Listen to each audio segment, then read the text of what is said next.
Thank you for watching, and remember to like this video and subscribe to my channel. Thank you for your support. Be noticeable behind it is some cooler temperatures. It is, and we will see a little bit of a warm up as we go throughout the weekend in the central part of the country. So you had that small taste of fall, and now it's right back to summertime. Right back to summertime. It is a quick, cool shot. We'll talk about that coming up in a little bit, because right behind it, the temperatures rebound in the plains as we go from the weekend toward the midweek. But today's Saturday snapshot, wow, looks really good for so many of us. It really does. Dallas, you will be 90, but you're still just enjoying that smaller bit of humidity. I know that makes all the difference. In Texas and then areas like Atlanta, only 76 today. 70? How about that? 70s in the south. You know, I was in Florida this past week, and we had high temperatures in the 70s in North Florida with lows in the 50s. That's a little bit earlier than you typically get it. That is jacket weather in Florida. Yes, it definitely was. Definitely was. Well, since it feels like fall, you have to get into the out there and enjoy the fall, and that's what Felicia Combs is up to today. Yeah, she is. She's live in McDonough, Georgia. Whether it's here in Georgia or all around the country, getting out and enjoying some of these local farms, and that is such a great way to support local business and kick off the new season.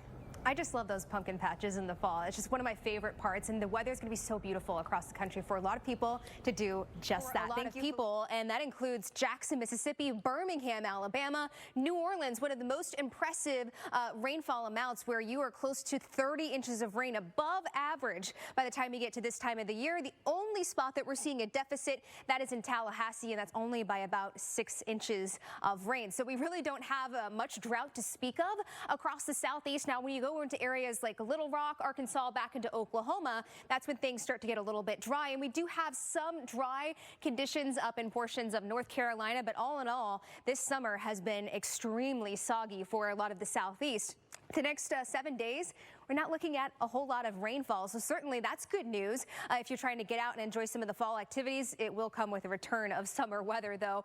Taste of fall in the southeast. The last time that we had 7 days of dry weather, I know it's felt like a really long time in the southeast, and it has for some of us. So we have to go all the way back to May in Atlanta to find a dry stretch where we had a whole week of no rainfall at all. Nashville all the way back to May, and Birmingham, you have the latest one where you saw that dry weather in June. So enjoying a nice stretch for a lot of people, and that does include in the city of Atlanta, where you get that break from the rain. Temperatures will climb as we go throughout the week, but really not all too much. And Atlanta has had an extremely mild summer, where we only saw a handful of days in the 90s. In fact, about half to what we usually see in the summertime. Raleigh, we're actually going to be really nice for the second half of the weekend, and then we will see that warm up as well. By the time we get to next weekend, though, it's going to be really nice for any of those fall activities that you have planned outside next weekend. Well, we're celebrating the rest of the day. So let's take a look at just the past 24 hours in the Northeast. It's been pretty soggy. Every single one of these blue dots,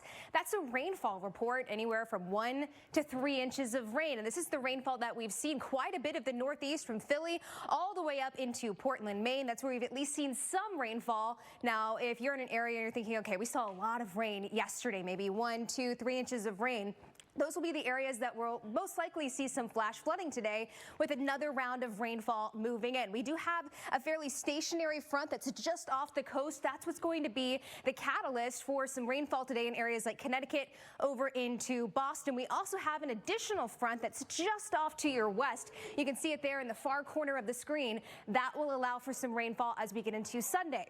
So we've got 2 different areas that we're working with here. You can see that rainfall continue to build into areas like Long Island, up into Hartford, Connecticut, as we get into the second half of the day and through the overnight hours.